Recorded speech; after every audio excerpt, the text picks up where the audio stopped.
Olá pessoal, sejam todos bem-vindos. Esse é o canal PVC Passo a Passo.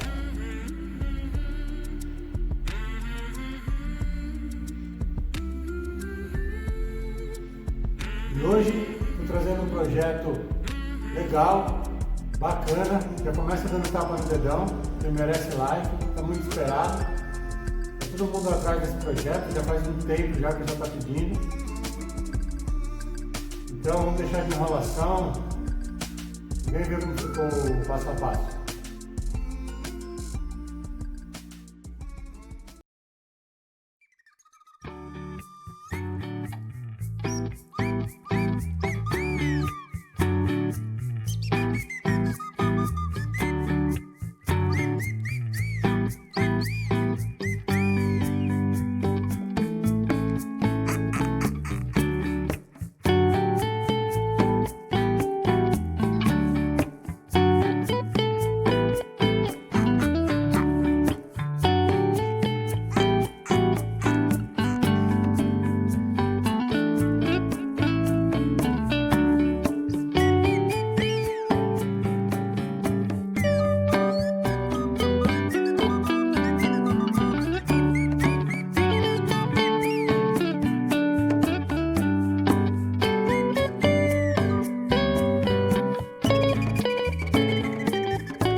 E aí, pessoal?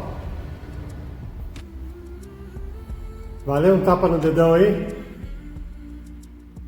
Deixa seu like aí. Gostou? Uma ferramenta, lógico, tá cheio de ajuste para fazer. Fazendo ferramenta no feriado, então não saí para comprar a mola. Dei aquela improvisada básica, né? Como bom brasileiro sabe fazer a boa e velha gambiarra. Calma, calma. Depois a gente vai pôr uma mola. Eu tive que fazer esse ajuste no final aqui. Quem acompanhou, só mudei a posição aqui da alavanca. Porque ela estava dando um pouco de inclinação para poder puxar. Então estava forçando muito a estrutura. Porque ela ficou mais leve, ficou mais fácil do manuseio. Então vai ajudar em alguns trabalhos que eu estou sem... que a maioria das pessoas não tem, né? Furadeira de bancada e podendo fixar a microretífica, fica jóia. Tem um vídeo muito antigo no canal aí. É um projeto que foi enviado pra gente poder compartilhar no nosso canal. Então tem peças que não só importada e essa aqui ficou mais nacional, ficou mais viável, fácil de fazer. Não é tão precisa, mas depende do tipo de serviço que você vai fazer, vai ajudar bastante. Colocar um rebolo, dar um acabamento numa peça, ajudar a fazer umas luminárias vazadas, né? Mas é isso. Obrigado mais uma vez. Ainda estou aguardando ainda, estou com um probleminha aí para desenrolar mais materiais, para voltar a fazer os móveis. Mas logo a gente faz, tá bom? Então obrigado mais uma vez. Se gostou, não esquece, tapa no dedão, deixa o like. Compartilha nas redes sociais. Se quiser ficar sabendo mais sobre o que está para sair por aí, deixe seu sininho ativado, que aí as notificações do YouTube notifica você assim que a gente estiver postando mais coisas, tá bom? Então, mais uma vez, obrigado. E me seguem cada vez mais, passo a passo. Fiquem todos com Deus.